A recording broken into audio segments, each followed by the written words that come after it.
sert le Seigneur dans la sincérité de tout cœur, lorsqu'on s'humilie devant Dieu, lorsqu'on se soumet à sa direction, à son orientation, il est présent. Voilà pourquoi nous allons continuer à implorer la grâce de Dieu, qu'il fasse de nous de simples instruments malléables entre ses mains, que nous puissions prendre la forme voulue par notre Dieu, qu'il nous brise encore, qu'il brise notre orgueil, qu'il nous brise, que nous soyons des hommes et des femmes selon le cœur de Dieu, comme il a dit que j'ai trouvé David, fils d'Isaïe, l'homme selon mon cœur.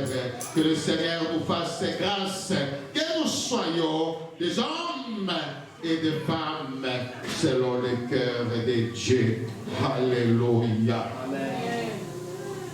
Bien-aimés dans le Seigneur, ne vous dérangez pas si peut-être nous revenons le plus souvent avec presque les mêmes enseignements. Le Seigneur nous prépare pour sa rencontre et nous nous soumettons à ce qu'il nous donne chaque jour. Chaque fois, nous demandons que Seigneur, nous avons besoin de toi. Donne-nous ta parole. Et c'est la parole qui nous donne de temps en temps, c'est pour nous préparer à sa rencontre. N'oubliez pas que le Seigneur revient bientôt. Alléluia. Amen. Ce matin, nous allons lire un passage dans 1 Pierre, chapitre 2, verset 12. Ça sera le passage de base de notre réflexion de ce matin, quand bien même que nous allons prendre d'autres passages. Mais nous allons lire 1 Pierre chapitre 2, le verset 12. Si nous avons trouvé, nous allons nous lever juste pour lire ce passage. Après, nous allons nous rasseoir. 1 Pierre chapitre 2, le verset 12. Nous lisons au nom de Jésus-Christ. La Bible dit: ayez au milieu des païens une bonne conduite, afin que là même où ils vous calomnient, comme si vous étiez des malfaiteurs, ils remarquent vos bonnes œuvres et glorifient Dieu au jour où il les visitera. Alléluia. Merci beaucoup. Nous pouvons reprendre notre place.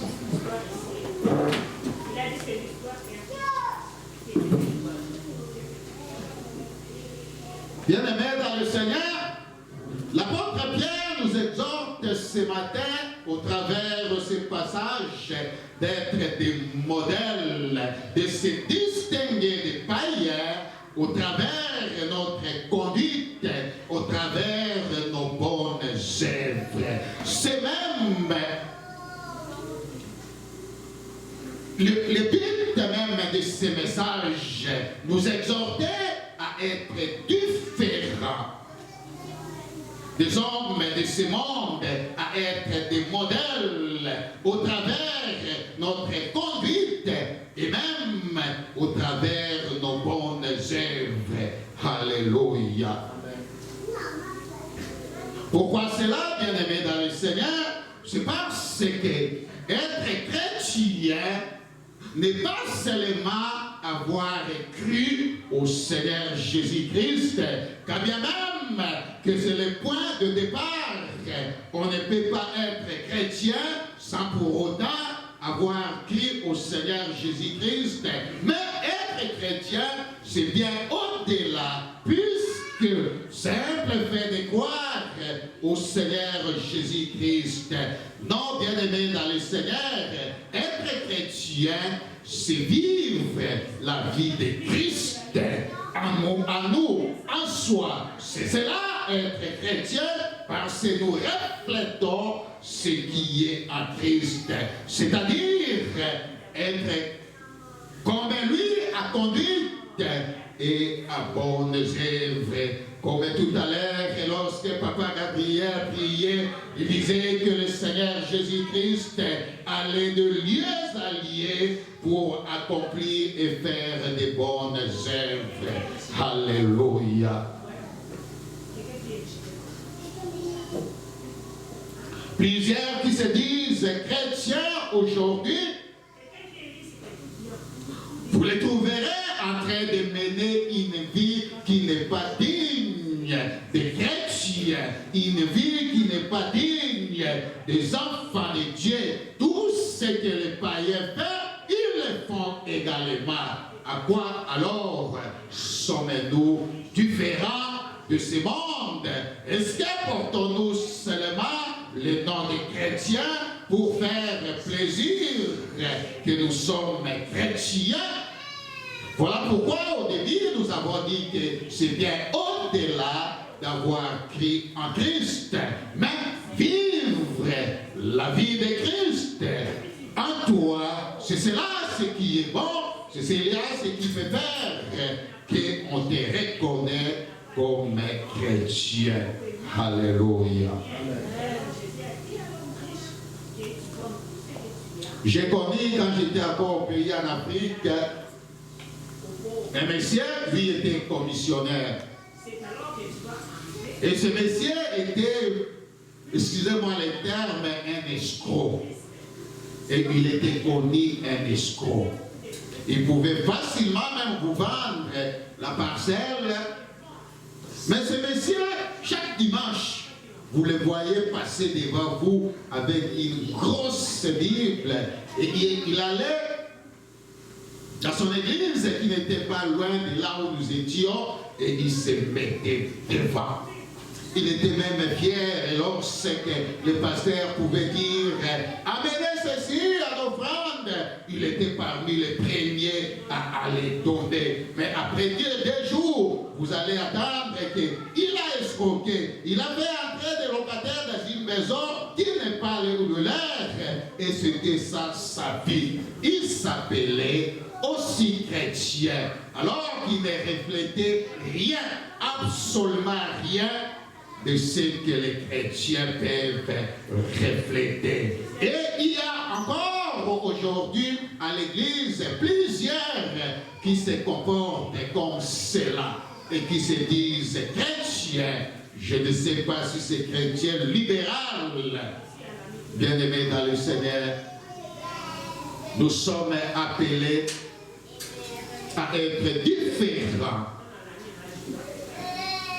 des gens de ce monde. Alléluia. Il y a plusieurs chrétiens que nous avons connus, même lorsque nous étions encore au pays, surtout dans des grandes églises. Vous voyez le frère qui vous vient à l'église, qui donne l'impression d'être assidu, dévoué à l'œuvre de Dieu, alors que pour lui, il ne visait que le serve, les jeunes servent, et vous attendez des choses qui n'étaient pas dignes à attendre aux oreilles pour ceux qui se disent chrétiens. Dommage, bien-aimés dans le Seigneur, que plusieurs ne prennent le nom de notre Seigneur Jésus-Christ pour accomplir ce qu'ils pensent venir à l'église derrière le nom de Jésus-Christ pour faire de n'importe quoi. Si tu te trouves dans cette catégorie, bien-aimé dans le Seigneur, répands-toi, retire-toi, car tu peux t'échapper aux yeux des hommes, mais tu ne t'échapperas pas au jugement dernier, car le Seigneur voit tout, connaît tout. Tu aurais bien fait de rester dans le monde païen au lieu de venir à l'église pour commencer à séduire plusieurs. Alléluia. On ne se moque pas de Dieu. On ne peut pas derrière l'église profiter de cet environnement pour commencer à faire de n'importe quoi. Non, ça ne doit pas être. Ce sont des choses qu'on ne peut même pas accepter d'écouter au milieu de nous. Alléluia. Sachez que, bien-aimés dans le Seigneur, comme on reconnaît les faux par leurs fruits, les vrais chrétiens est aussi reconnu par la qualité de ses fruits. C'est-à-dire par des valeurs chrétiennes qu'il incarne à lui, et cela non seulement à l'église, partout où il se retrouve, on doit les reconnaître au travers les valeurs chrétiennes que tu incarnes, que tu as en toi. Les gens doivent te reconnaître comme cela. Alléluia.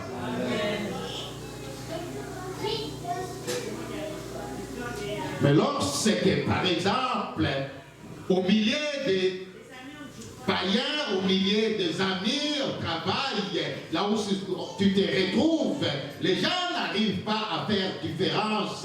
La différence entre toi qui es chrétien et eux-mêmes, bien-aimés dans le Seigneur, quelque chose ne va pas. Le mieux serait de se poser vraiment la question parce que la différence doit se faire remarquer. Tu n'as même pas besoin de te dire que je suis ceci.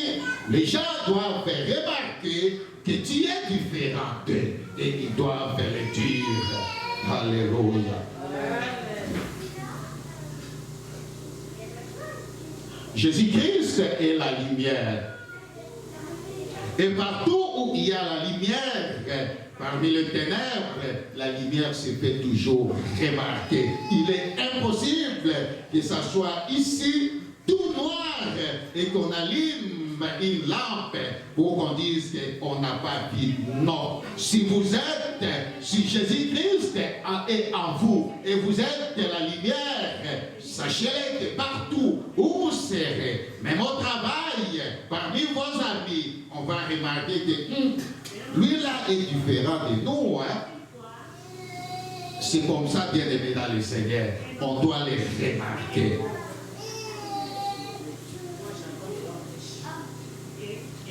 Ce sont les bonnes œuvres. C'est-à-dire la bonne conduite, le bon comportement, la bonne façon d'agir et de parler au milieu des païens qui ont fait que, ou qui ont été les éléments qui ont fait qu'on puisse appeler les disciples chrétiens pour la première fois. Et c'était à Antioche. Bien-aimés dans le Seigneur, les disciples ne se sont jamais allés se présenter. Écoutez, nous sommes des chrétiens. Appelez-nous des chrétiens. Jamais. Et même le Seigneur Jésus-Christ ne les avait pas laissés en train de les appeler les chrétiens. Non. Mais comment est-ce que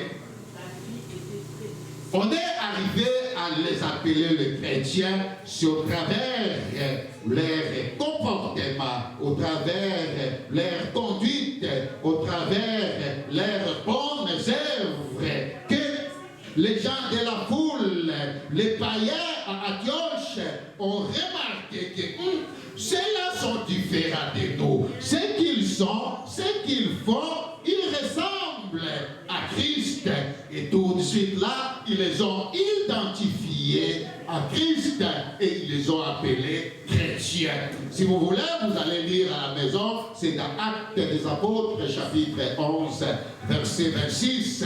C'est là, à Antioche, qu'on les a appelés chrétiens. Ils ont seulement fait les remarques, sans pour autant qu'ils se disent, écoutez, nous sommes des chrétiens, comme aujourd'hui, nous avons l'habitude de se présenter. Mais laissez-moi te dire que tu peux ne pas te présenter, mais si le Christ vit en toi, si cette lumière est en toi, au travers tes comportements, au travers de bonnes œuvres, on peut dire que celui-ci est réellement différent de nous. Alléluia.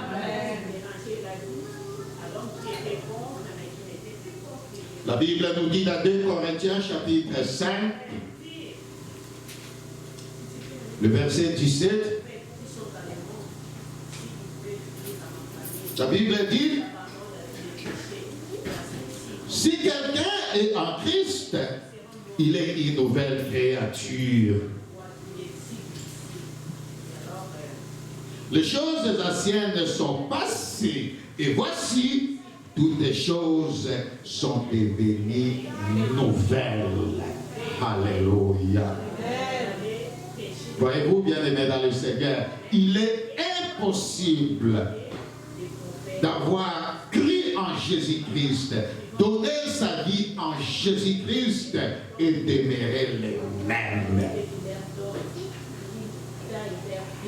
Tu étais un ivrogne, tu as donné ta vie en Jésus-Christ, tu continues à l'être, quelque chose ne va pas. Tu étais un impudique, tu as donné ta vie en Jésus-Christ, tu continues, quelque chose ne va pas. Il faut discerner, car lorsque le Seigneur vient à nous, lorsqu'il entre réellement à nous, bien-aimés dans le Seigneur, vous aurez même les dégoûts de tout ce que vous faisiez l'autre fois. Vous allez sentir que quelque chose, oh, je me rappelle, lorsque j'ai reçu le Seigneur Jésus-Christ pour la première fois, j'ai commencé à prier à tout moment. Mes lèvres ne se taisaient plus, même si je suis en route, j'étais en train de chanter, j'ai récité ces paroles. Quelque chose était entré dans quelque chose d'étrange, quelque chose de nouveau. J'étais une autre personne et j'avais la joie que je n'avais pas. Je ne pouvais plus supporter le mal, je ne pouvais plus supporter le péché. Personne ne pouvait me dire, retirez-toi.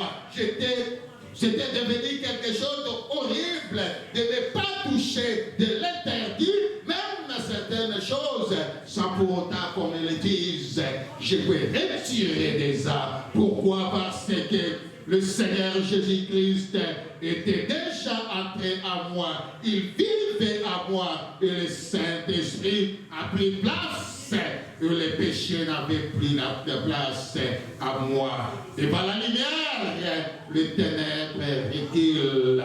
Et soit sans pour autant que vous puissiez faire un effort. Mais bien aimé dans le Seigneur, si tu trouves que malgré que tu as donné ta vie en Jésus-Christ et qu'il y a toujours la force de pesanteur, de péché qui domine, quelque chose ne va pas.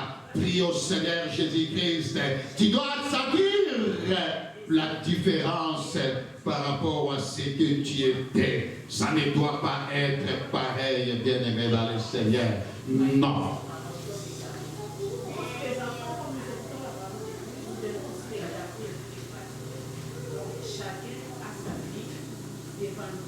Tu ne peux pas être chrétien et on te retrouve au milieu des païens faire ce que les païens font. Dans des boîtes de nuit, tu es là, en train de saouler avec eux. Tu es invité dans une fête, dans une manifestation, peut-être des païens, lorsqu'ils boivent, ils se saoulent. Toi aussi, tu le fais. Non, bien-aimé dans le Seigneur, ça ne doit pas se faire. Nous devons avoir des comportements des enfants de Dieu. Et surtout lorsqu'on est ouvrier, surtout lorsqu'on est serviteur, non, ça ne doit pas se faire.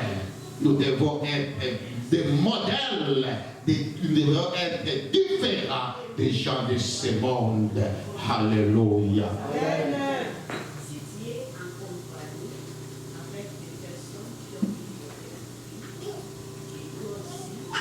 En tant que chrétiens, nous devons avoir un comportement digne des enfants de Dieu, produisant les fruits dignes de la repentance.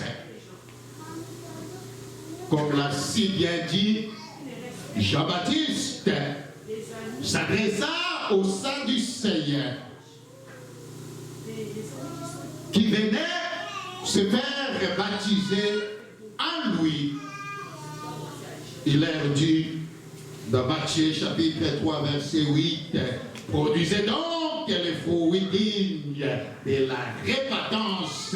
Jean aurait certainement compris que ces peuples qui venaient, plusieurs confessaient leurs péchés devant eux et puis se faire baptiser, ils avaient juste peur de la colère à venir.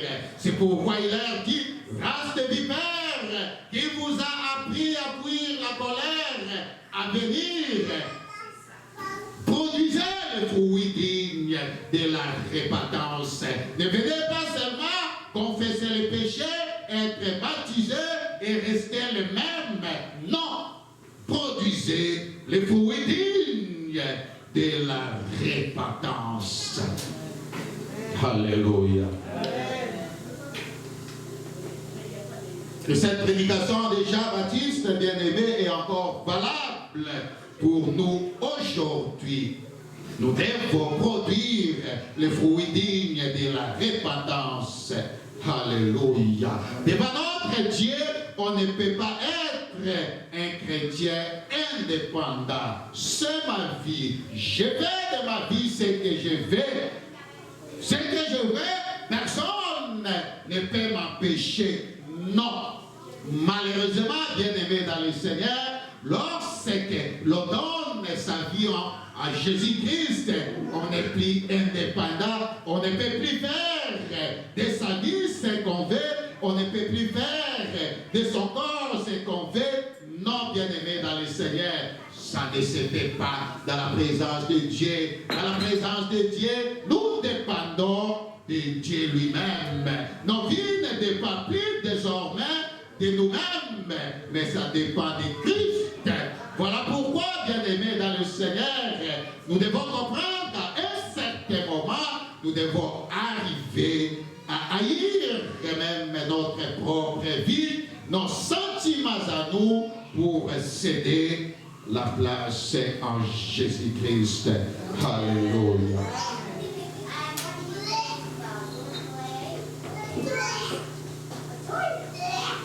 Être chrétien, c'est briser le moi. Être chrétien, c'est être au service des autres.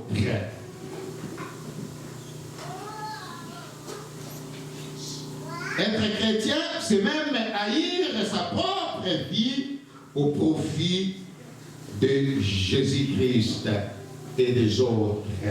Alléluia. Matthieu chapitre 16, verset 24, nous dit,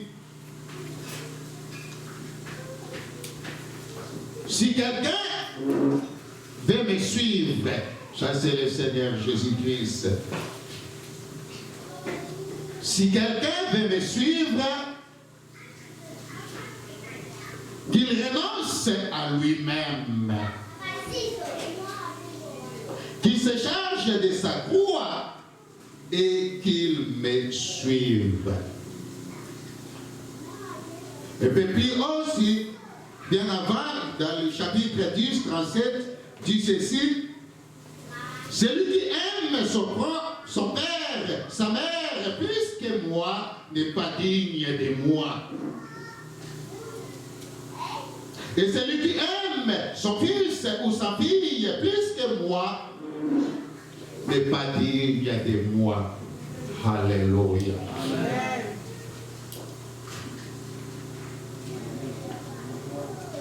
Nous ne serons jamais dignes de lui lorsque nous n'avons pas encore appris à renoncer même à nous-mêmes pour le Seigneur Jésus-Christ. Nous sommes appelés à renoncer des fois à nos propres intérêts, avantages, comme vous l'avez fait aujourd'hui. Vous avez renoncé, vous avez dit peut-être affronter le verglas, vous avez dit affronter l'effroi, vous avez renoncé.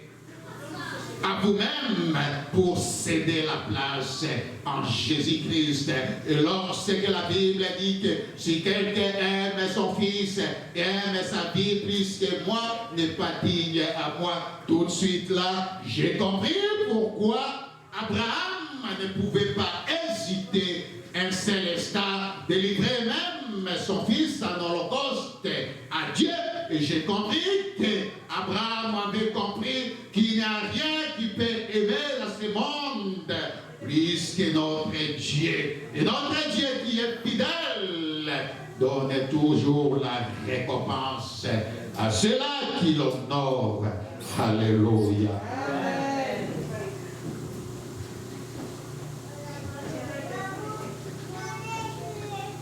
Pierre dit, ayez une bonne conduite et que vos bonnes œuvres se manifestent, non seulement au milieu des frères et sœurs, comme nous sommes là, mais aussi et surtout au milieu des païens, là où on ne nous connaît pas, là où personne ne nous connaît, que nos bonnes œuvres se manifestent, que notre bonne conduite se manifeste. Certains chrétiens bien-aimés dans le Seigneur ne font remarquer leur bonne conduite ou leurs bonnes œuvres que lorsqu'on est au milieu des frères, au milieu des sœurs, entre d'autres chrétiens. Mais lorsqu'ils se retrouvent là où on ne les voit pas, là où on ne les connaît pas, au milieu des païens, ils se comportent comme des païens. Non, bien-aimés dans le Seigneur, nous sommes la lumière de ce monde. Si nous nous comportons de la sorte, comment alors nous allons devoir éclairer ceux qui ne les connaissent pas? Nous devons être des modèles à conduite et à bonnes œuvres. Alléluia.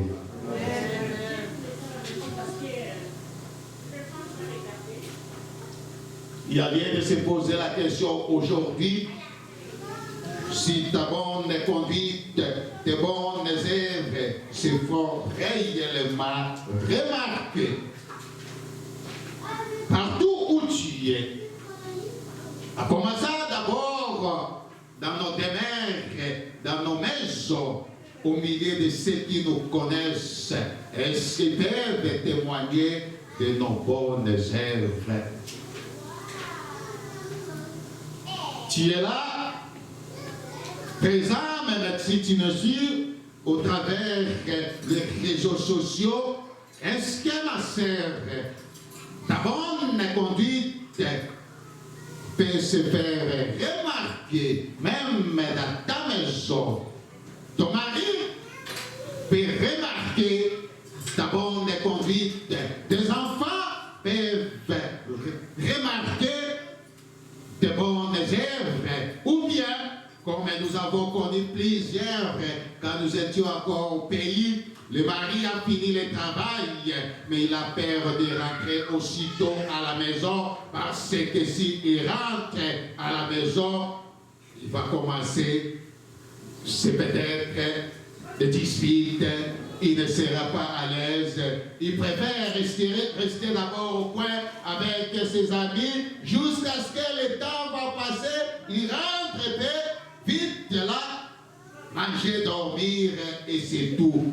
Non, ça ne doit pas être comme ça, bien-aimés dans le Seigneur. Vous êtes une sœur, une femme mariée. Distinguez-vous de votre comportement. Déjà à partir de votre maison, on doit s'assurer que vous êtes différente à conduite et à bonnes œuvres. Lorsque même votre mari, vos enfants ne croient pas à toi, comment est-ce que d'autres personnes pourront croire en toi? Écoutez ce que Pierre dit s'adressant aux femmes, parce que nous allons parler aussi des hommes. Pierre dit ceci dans 1 Pierre chapitre 3 verset 1.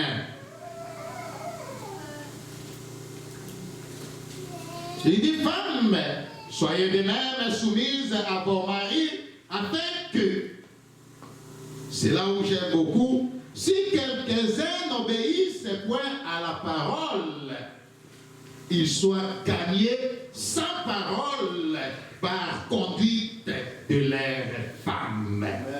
Alléluia. Que cela veut dire, bien-aimés dans le Seigneur? Cela veut dire que tu es une femme, ton mari ne prie pas, tu peux le gagner, non pas parce que tu l'as prêché, mais au travers ta bonne conduite, au travers tes bonnes œuvres. Ton mari peut remarquer que non, ce n'est pas la même Monique que j'ai connue il y a quelques jours. Depuis qu'elle fréquente cette église, elle n'est plus la même. Qu'est-ce qui ne va pas?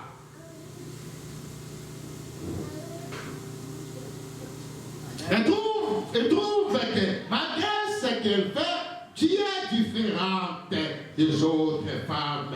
Tu peux garder ton mari pour le Seigneur sans pour autant. Peut-être que plusieurs serviteurs sont passés à parler avec lui, il n'a jamais changé. Toi, ne t'en fais pas. Ayez seulement de bonnes conduites et de bonnes œuvres, tout en restant soumise. Tu vas voir ce que le Seigneur fera. Alléluia. C'est la parole de Dieu.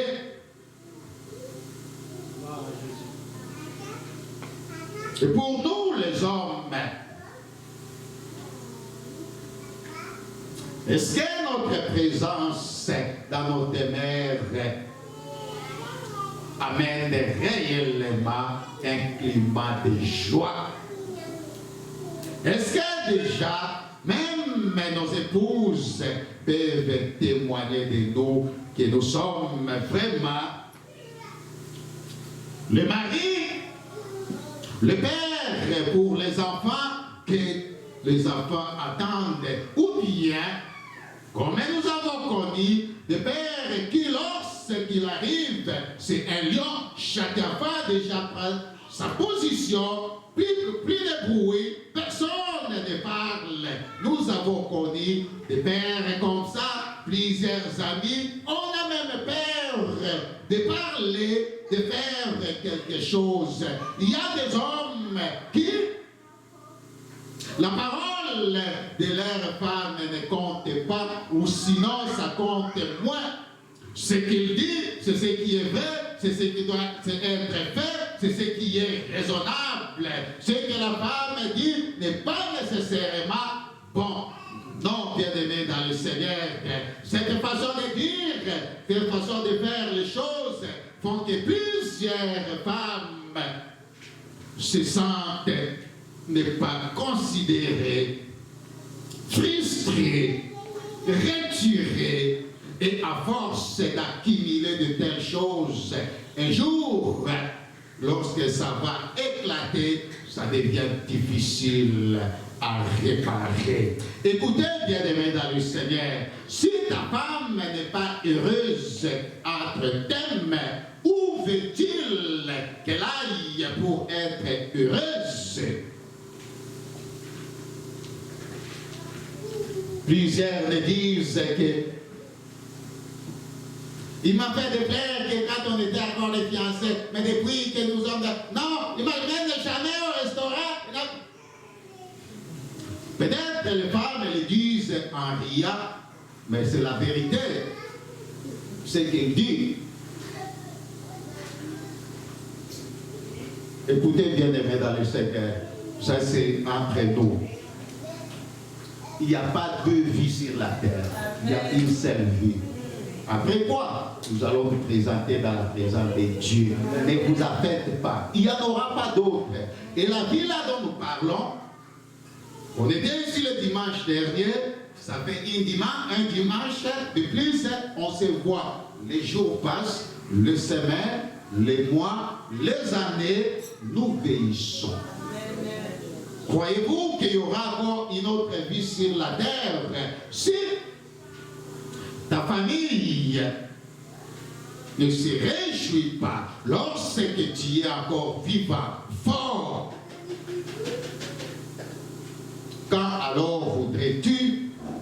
famille puisse se rejoindre.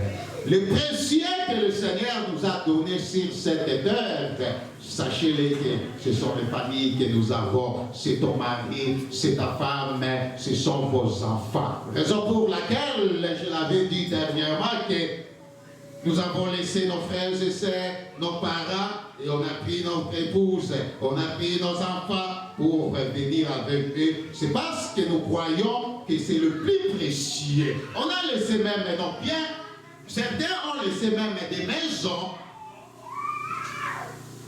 mais ils ont pris ce qui est plus précieux pour venir. Et réjouissons-nous dans le Seigneur, pendant que nous sommes encore vivants. Ce n'est pas mauvais d'amasser ce que nous sommes en train d'amasser dans des banques, c'est quelque chose d'encourageant. Mais nous n'allons pas aller avec ça au ciel, oubliez. On n'ira pas avec cela au ciel, c'est sur la terre. Voilà pourquoi je vais demander même aux responsables du couple, si c'est possible cette fois-ci, nous allons nous racheter le papa, qu'on organise même une sortie à l'été ici avec les mamans et puis ah ouais, ah, les mamans aiment ça. Vous savez pas? Non, c'est très important. Nous avons toujours l'habitude de dire, femmes, soyez soumises, enfants, obéissez à vos parents. Oui, c'est vrai. Mais quel préalable! Hein? Papa Gabriel, ça va être aussi le deuxième thème de notre séminaire de couple et famille cette année. Femmes, soyez soumises. Quel préalable! Et ça va être de très bons moments, bien aimés dans le Seigneur, comme nous avons eu l'année dernière. On aura des échanges.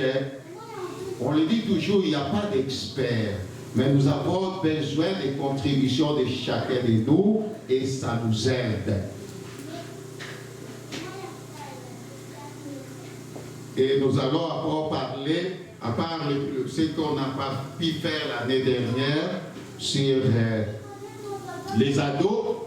Le thème, c'était la gestion d'un ado difficile. À cette occasion, on parlera aussi des enfants. Obéissez à vos parents. Qu'est-ce que nous attendons? C'est très important. Alléluia. Amen.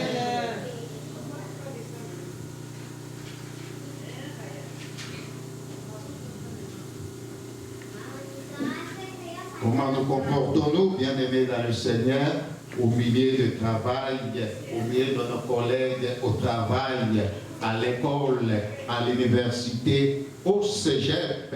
Est-ce que ceux qui nous voient peuvent dire que nous sommes réellement différents d'eux au travers de notre conduite, au travers de nos bonnes œuvres? Parce que déjà, en disant que celui-ci ou celle-ci est vraiment différent de nous, même s'il n'a pas prononcé que toi tu es chrétien, ça va déjà, quelque chose marche.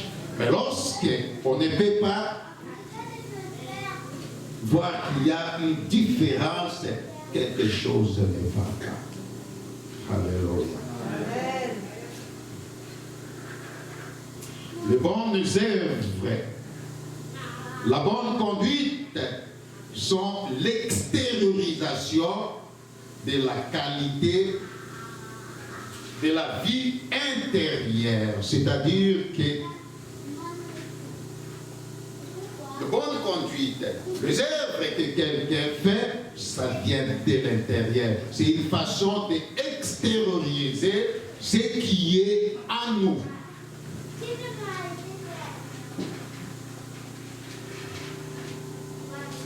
Si notre vie intérieure vient de Christ, qui vit en nous, quoi de plus logique et simple de produire les bonnes œuvres. Alléluia. C'est pour dire qu'il y a une corrélation entre la vie intérieure et extérieure. Si Dieu voient l'intérieur, mais les humains ne voient que l'extérieur. L'homme ne peut voir que l'extérieur. Et l'extérieur se manifeste au travers notre conduite et au travers nos bonnes œuvres. Alléluia.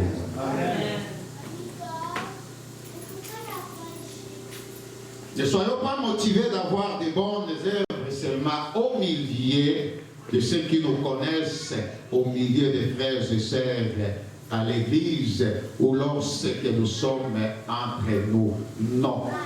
Que ces bonnes œuvres se manifestent, même là où on ne nous voit pas, on ne nous connaît pas, que cela se manifeste. Parce que c'est devenu notre vie. Ça ne doit pas normalement être quelque chose de forcé.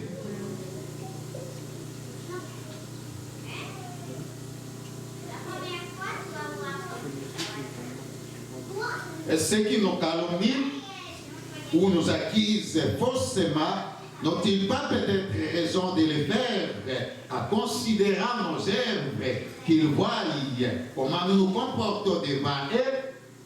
Ils n'ont peut-être pas raison de nous calomnier, de nous accuser faussement. Peuvent-ils admettre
ce qui vient de l'intérieur?